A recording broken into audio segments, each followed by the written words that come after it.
आज हम आपको एक दिलचस्प कहानी सुनाते हैं जिसका नाम है अक्लमंद परिंदा। ये कहानी है एक सुस्त कौवे और मेहनती चिड़िया की। कालू कौवा शुरू से ही बहुत काहिल था। वो कोई भी काम करने को राजी न था। हर समय दूसरों पर नजर रखता कि किसके घोंसले में क्या पड़ा है। सब पक्षी ही उससे बहुत तंग थे। पहले तो वो किसी न किसी पक्षी को बेवकूफ बनाकर कुछ न कुछ खाने को ले लेता था, लेकिन अब पक्षियों को भी उसकी सब आदतों का पता चल चुका था, इसलिए अब उसे कोई इतना मुंह भी नहीं लगाता था। ये पक्षी भी सब कितने चालाक हो गए हैं। क्या जाता है इनका, अगर थोड़ा बहुत दाना मुझे दे दिया करें। अब तो मेरा कोई विश्वास भी नहीं करता। क्या करूं, आज तो भूख भी बहुत लगी है और यहाँ आराम करने का इतना मजा भी आ रहा है। कहाँ जाऊं? उसे दूर से तोता आता दिखाई देता है। ये तो मेरे कुछ ज्यादा ही खिलाफ है और मेरी बातों में कभी भी नहीं आएगा। अचानक से कौवे के दिमाग में एक नई शरारत आती है। जैसे ही तोता करीब पहुंचता है, कौवा लेटकर आंखें बंद कर लेता है और जोर जोर से हिलने लगता है। तोता तो उसे ऐसा करता देख डर जाता है। वो जल्दी से उसके पास आता है। कालू कौवे, क्या हुआ तुम्हें? लेकिन कौवा कोई जवाब नहीं देता और वैसा ही करना जारी रखता है। तोता जल्दी से थोड़ा सा पानी उसके मुंह में डालता है, लेकिन कौवा वैसा ही करना जारी रखता है। पता नहीं इसे क्या हो गया है। ऐसा करता हूँ कि थोड़ा सा दाना से खिलाता हूँ, शायद थोड़ा ठीक हो जाए। कौवा जब ये सुनता है तो उसकी तो खुशी की कोई हद नहीं रहती। उसके मन की मुराद जो पूरी हुई थी। अब भया ना ऊंट पहाड़ के नीचे। वो मन ही मन में ऐसा सोचकर मुस्कुराता है। तोता दाना कौवे को खिला देता है। कुछ ही देर में कौवा ठीक हो जाता है। कालू कौवे, मैं तो घबरा ही गया था। तुम्हें क्या हुआ था?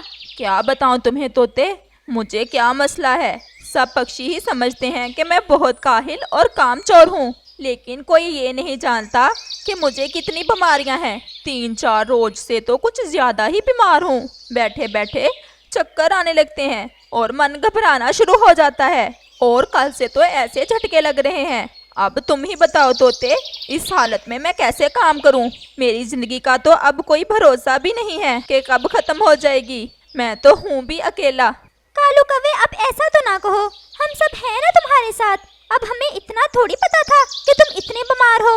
मैं सब पक्षियों को कह दूंगा कि सब तुम्हारा ख्याल करे। कौवे के दिल में तो लड्डू फूट रहे थे और तोता वहाँ से चला जाता है। मैं भी कालू हूँ, जितना ऊपर से काला हूँ उतना ही अंदर से हूँ। ये तो है ही मेरी शान के खिलाफ कि कोई काम करूँ। अब तो सारी जिंदगी ही ऐसे एक्टिंग करके ही खाऊंगा। कालू कौवा आज तो कुछ ज्यादा ही खुश था, क्योंकि वो समझ रहा था कि अपने भोजन के मसले को उसने हमेशा हमेशा के लिए हल कर लिया है। तोता सब पक्षियों को इकट्ठा करता है। पक्षियों, आज मैंने तुम सबको एक अहम बात करने के लिए इकट्ठा किया है। आप सब जानते हो कि कालू कितना काहल और कामचोर है और इसी वजह से मैं उसके सबसे ज्यादा खिलाफ हूँ। लेकिन असल बात का तो अब पता चला है। क्या हुआ तोते भैया, आप परेशान क्यों लग रहे हो? वो रानो चिड़िया, कालू बेचारा तो बहुत बीमार है। बीमारी भी बहुत खतरनाक लगी हुई है उसे। वो बीमारी मेरी समझ में भी नहीं आ रही और ना ही मेरे पास उसका कोई इलाज है। मैंने आप सबको यहाँ इसलिए इकट्ठा किया है कि इस मुश्किल समय में हमें उसे अकेला नहीं छोड़ना चाहिए। वैसे तो उसने आज तक किसी के साथ कुछ अच्छा नहीं किया, लेकिन है तो हमारे जंगल का पक्षी। जो भी हो, हमारे जंगल की रौनक कालू कौवे की वजह से ही है। अब हमें क्या करना होगा? हम सभी बारी बारी कौवे को दाना पानी दे आया करेंगे। इससे हमें कोई फर्क भी नहीं पड़ेगा। हाँ तोते भैया, आपकी बात बिल्कुल ठीक है। हम ऐसा ही करेंगे। और सब पक्षी अपने अपने घरों को चले जाते हैं। अगली सुबह सब पक्षी ही कालू कौवे की खैरियत मालूम करने जाते हैं। कौवे भैया, मुझे आपसे शिकवा है। जैसे भी हो, मैंने तो हर मुश्किल समय में आपका साथ दिया है। आपको मुझे तो बताना चाहिए था ना अपनी बीमारी के बारे में। रानो चिड़िया, मैं तुम्हें परेशान नहीं करना चाहता था, बस अकेला ही लड़ता रहा अपनी बीमारी से। ऐसे कहते हुए कौवा फिर से वही एक्टिंग करने लगता है। रानो चिड़िया बहुत घबरा जाती है।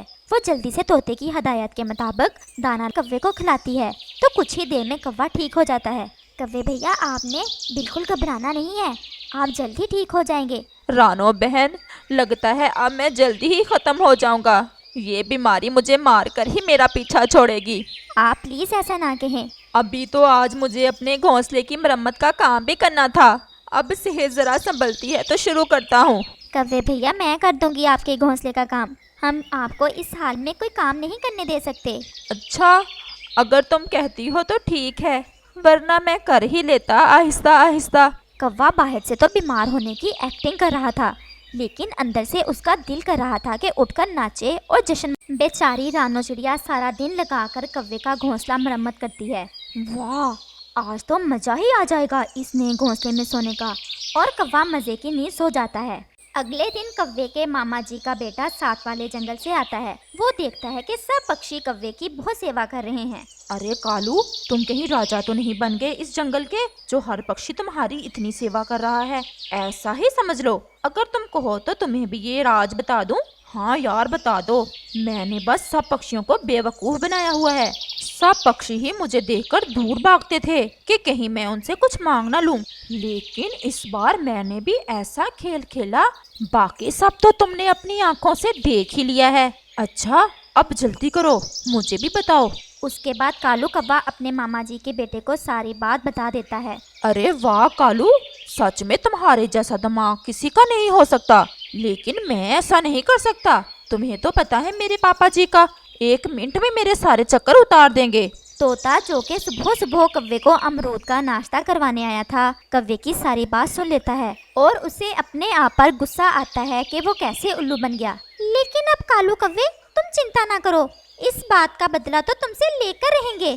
तोता सब पक्षियों को इकट्ठा करता है और कौवे की सारी कारस्तानी बताता है। ये कालू कौवा है या कोई शैतान? जो बात इसके दिमाग में आती है उसके बारे में हम सोच भी नहीं सकते। तोते भैया, अब हम कालू को कैसे सबक सिखाएं? हम उसके साथ वही करेंगे जो उसने हमारे साथ किया है। हम भी वैसे ही एक्टिंग करेंगे जैसी वो करता है। क्या मतलब है आपका?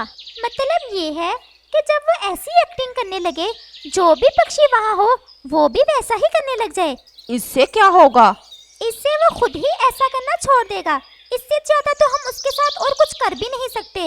उसके ड्रामेबाजियों का तो सबको पता ही है। और उस दिन के बाद सब पक्षी ऐसा ही करते हैं। दोपहर को बुलबुल कौवे के घोंसले में जाता है। बुलबुल को देखकर कौवा वैसे ही करने लगता है। तुरंत बुलबुल भी वैसे ही करने लग जाता है। कौवा बहुत परेशान हो जाता है। शाम को रानो चिड़िया आती है। कौवा उसको देखकर भी वैसे ही करता है, तो वो भी वैसे ही करने लग जाती है। कौवा और भी परेशान हो जाता है। मैं तो सारी एक्टिंग कर रहा था, ये बाकी पक्षियों को क्या हो गया है? अब मेरे दाने का क्या होगा? अगली सुबह तोता बहुत घबराया हुआ आता है। कालू कौवे, सारे जंगल में तुम्हारे वाली बीमारी फैल गई है। मैं अभी अभी साथ वाले जंगल के डॉक्टर से मिलकर आया हूँ, तो उसने पता है क्या कहा है? क्या कहा है उसने? उसने कहा है कि जिस पक्षी को ये बीमारी सबसे पहले लगी है, उसके दिल को निकालना होगा। फिर ही मैं उसके दिल की वजह से इस बीमारी की जानकारी कर सकता हूँ। कालू यार, अब सब पक्षियों की जिंदगियों की बात है। मुझे इस बात पर पूरा विश्वास है कि तुम बाकी पक्षियों के लिए ये कुर्बानी जरूर दोगे। कौवे के तो सारे रंग ही उड़ जाते हैं। लेकिन मुझे तो ऐसी कोई बीमारी है ही नहीं, तो मैं क्यों अपना दिल दूं? बाकी सब पक्षी भी आ जाते हैं। मैं तो सिर्फ ड्रामा कर रहा था, आप सबसे ताना लेने के लिए। हम सब भी ड्रामा ही कर रहे थे, तुमसे सच बुलवाने के लिए। क्या? तुम खुद को कुछ ज्यादा ही होशियार समझ रहे थे, लेकिन तुमसे ज्यादा बुद्धू कोई नहीं है इस जंगल में। और सब पक्षी ही कालू कौवे का खूब मजाक उड़ाते हैं। और बुलबुल तो कालू के सामने वैसे ही आकर करता है, मुझे बहुत चक्कर आ रहे हैं, मुझे दाना दे दो। और सब पक्षी हंसते हैं और कौवा वहाँ से शर्मिंदा होकर उड़ जाता है।